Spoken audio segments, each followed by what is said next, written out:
Assalamualaikum warahmatullahi wabarakatuh. Izin memperkenalkan diri.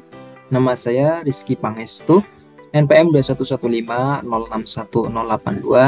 dari kelas PSTIB. Di sini saya akan menjelaskan mengerjakan tugas dari praktikum perangkat lunak mengenai OOAD atau Object Oriented Analysis and Design. Nah, OOAD ini adalah metode terstruktur untuk menganalisis merancang sistem dengan menerapkan konsep berorientasi objek dan mengembangkan serangkaian model sistem grafis selama siklus hidup pengembangan perangkat lunak. Di sini saya akan mereview sebuah artikel atau jurnal dari mengenai OOAD. Di sini terdapat sebuah judul yaitu Rancang Bangun Sistem Informasi Pengarsipan Surat pada Kantor Pemerintahan menggunakan metode Object Oriented Analysis and Design.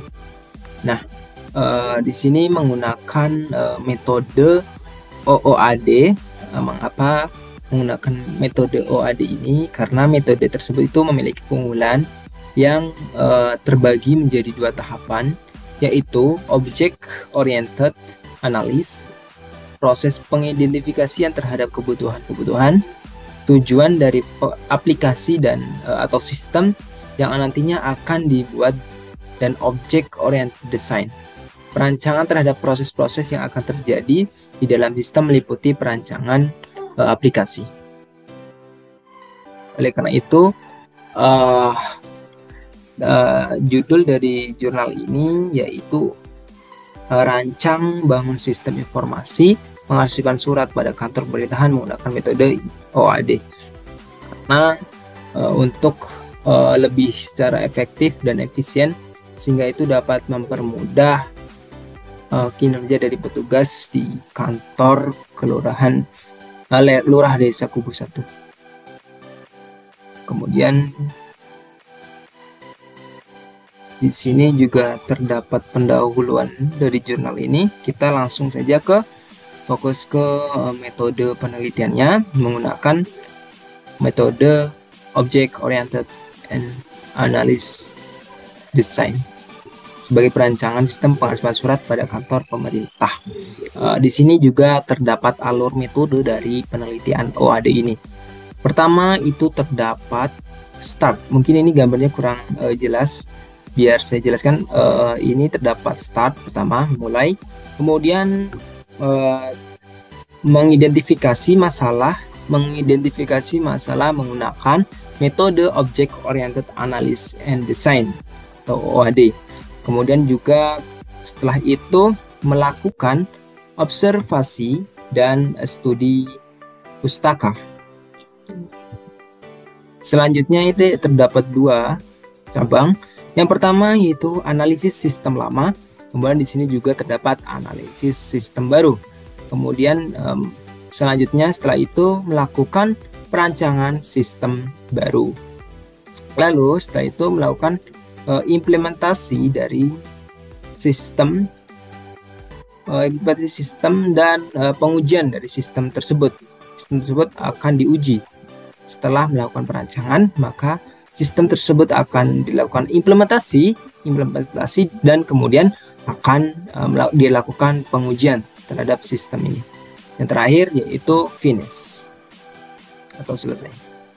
Di sini juga dijelaskan peneliti mengidentifikasi masalah dengan menggunakan metode Object Oriented Analysis Design. Kemudian melakukan observasi dan studi pustaka, di mana observasi dimaksudkan untuk menyelidiki apa yang terjadi, dan studi yang dimaksudkan untuk mencari landasan teori terkait kebutuhan sistem. Di sini juga lebih diperinci lagi analisis sistem lama, yaitu sebagai perbandingan untuk merancang sistem baru.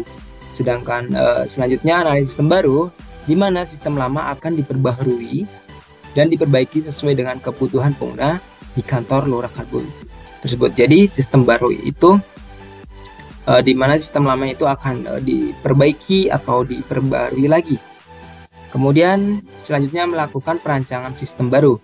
di mana peneliti ini melakukan perancangan use case dan kelas diagram juga yang nantinya akan dibutuhkan ketika melakukan implementasi sistem. Yang terakhir itu implementasi sistem dan pengujian. Setelah melakukan tahapan-tahapan tadi, maka dilakukanlah implementasi dan pengetesan atau pengujian, di mana akan dilakukan implementasi hasil perancangan dari sistem baru yang telah disetujui ke dalam bahasa pemrograman. Kemudian langsung diuji apakah sistem tersebut dapat membantu masalah yang ada di kantor Lurah Kubu 1 tersebut. Mungkin di sini saya akan menjelaskan, fokus menjelaskan bagian OAD-nya aja yang telah saya jelaskan tadi. Jadi tuh OAD ini pada jurnal ini merupakan sebuah metode untuk memberikan arahan dan petunjuk dalam menciptakan aplikasi bagi membuat programmer, di mana OAD itu mampu memanipulasi objek-objek ya, yang terlibat serta sub-sub sistem yang dibutuhkan. Jadi dapat memberikan arahan seperti tadi ini untuk mempermudah dalam programmer dalam merancang sebuah sistem. Mungkin demikianlah tadi penjelasan mengenai OAD ini atau Object Oriented Analysis and Design dari jurnal Rancangan Bangun Sistem Informasi Pengarsipan Surat pada Kantor Pemerintah menggunakan metode Object Oriented and Analysis and Design. Mungkin itu saja yang dapat saya sampaikan. Saya akhiri. Terima kasih. Assalamualaikum warahmatullahi wabarakatuh.